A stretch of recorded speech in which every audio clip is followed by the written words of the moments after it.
débat ivoirien, le débat ivoirien. Abidjan, l'eau commence à manquer dans le robinet à Yopougon. Devant la colère grandissante des populations, la direction régionale de la SODECI et l'Office national d'eau potable ONEP sont montés au créneau à l'effet d'échanger ce vendredi 26 mai 2023 avec les leaders des quartiers. Un incident technique occasionné par les dernières pluies explique la direction générale de la Société de distribution d'eau en Côte d'Ivoire, SODECI, a entraîné une perturbation depuis quelques jours en desserte en eau dans plusieurs quartiers de la commune de Yopougon. À l'issue des échanges directs entre les représentants des diverses couches de la population et les responsables de la direction de la SODECI et de l'ONEP, les populations sont reparties plus ou moins rassurées. 6 jours de travaux suffiront pour mettre fin au calvaire. Suivez. Je suis Congo Prévost, directeur régional SODECI Yopougon. Depuis hier, nous avons eu un incident sur la conduite principale d'alimentation de l'usine de Niangon 2 qui représente à peu près 29% de nos clients. Et donc les clients de la zone de Ananéré, Maroc, Niangon Académie, Niangon Adjamé, Niangon Suite, jusqu'à Terminus 40, le palais. Et donc cette situation vient aggraver déjà la situation préoccupante de Yopougon qui avait déjà un déficit de 31%. Donc ce qui fait que aujourd'hui nous avons à peu près 60% de nos clients qui ont des difficultés d'approvisionnement. Quelles sont ces difficultés-là? Ces difficultés, c'est qu'on ne peut pas les alimenter parce que l'usine est à l'arrêt.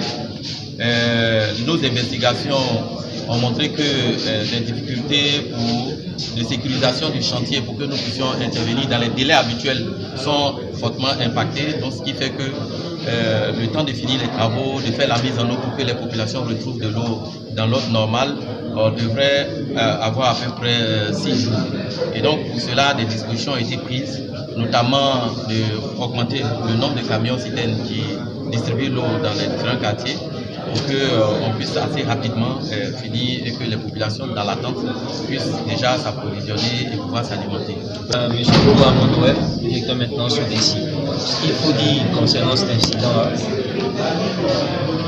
on a une canalisation principale, comme l'a dit le directeur régional, qui alimente l'usine de Niangon 2 et dans son parcours, elle passe dans la zone d'un ruisseau.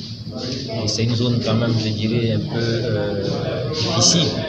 Voilà, ce qui fait qu'aujourd'hui la canalisation peut avoir des agressions extérieures de toutes sortes. Voilà. Donc aujourd'hui, on a constaté effectivement qu'on a un déboîtement. Mais l'accès même déjà à la canalisation était assez complexe. Ce qui nous a induit de faire des travaux préliminaires, c'est-à-dire ceux-là même qui vont préparer les chantiers proprement dit de la réparation. Donc c'est ce qui est en cours maintenant.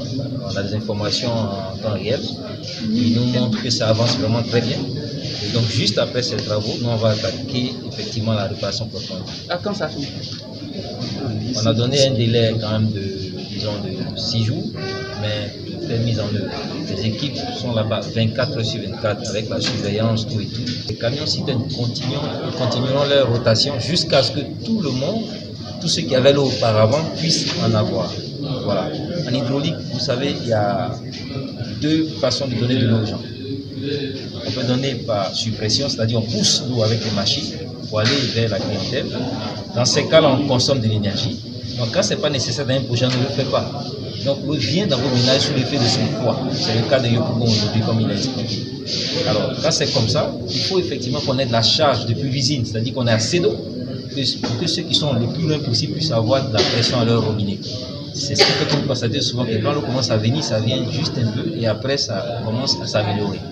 Dans certains cas, ça commence à venir et lorsqu'on atteint une heure de point, c'est-à-dire soit 18h jusqu'à 22h ou bien 4h du matin jusqu'à 8h, ça se coupe. C'est parce que tout le monde consomme en même temps. La demande étant forte, l'eau n'arrive pas chez celui qui a un bout de réseau. Mais progressivement avec les purges, tout ça, ça sera corrigé de sorte à ce qu'on retrouve les niveaux d'avant. La diffusion de l'eau, dans ces cas de figure, n'a jamais été des situations payantes. Voilà, c'est SODECI qui, je veux dire, en situation d'avarie, n'est pas même de donner directement de l'eau comme elle le faisait avant, donc en mode dégradé, on ne donne pas camion citerne.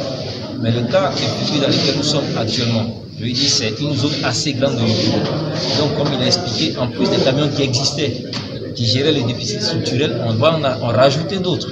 Et comme il a expliqué, il y a d'autres camions encore dans d'autres communes d'Abidjan, notamment Makori, Massi et aussi à Bobo. Ces camions-là, après le service, viendront faire aussi un appoint sur les camions citernes de Yopougon, de sorte à ce qu'on puisse être efficace le maximum possible. Mais ce qu'il faut dire aussi, c'est qu'une discussion par camion citerne, c'est pas comme de l'eau à la pompe.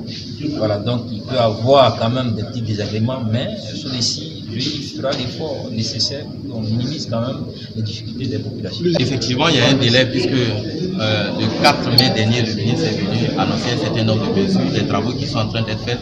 Et il a dit que d'ici 8 mois, la situation de l'eau devrait être totalement réglée. Mais concernant principalement ce problème, je voulais inviter les populations.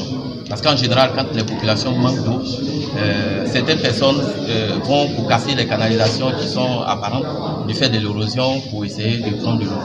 Et quand c'est comme ça, ça alourdit encore les difficultés pour pouvoir les approvisionner. Parce que le temps qu'on finit de réparer, quand on met dans la canalisation, si la canalisation se trouve cassée, on aura du mal à pouvoir respecter ces délais. Donc on invite les populations au calme dans cette période, comme on a toujours fait, pour que nous puissions finir les réparations et pouvoir remettre dans ces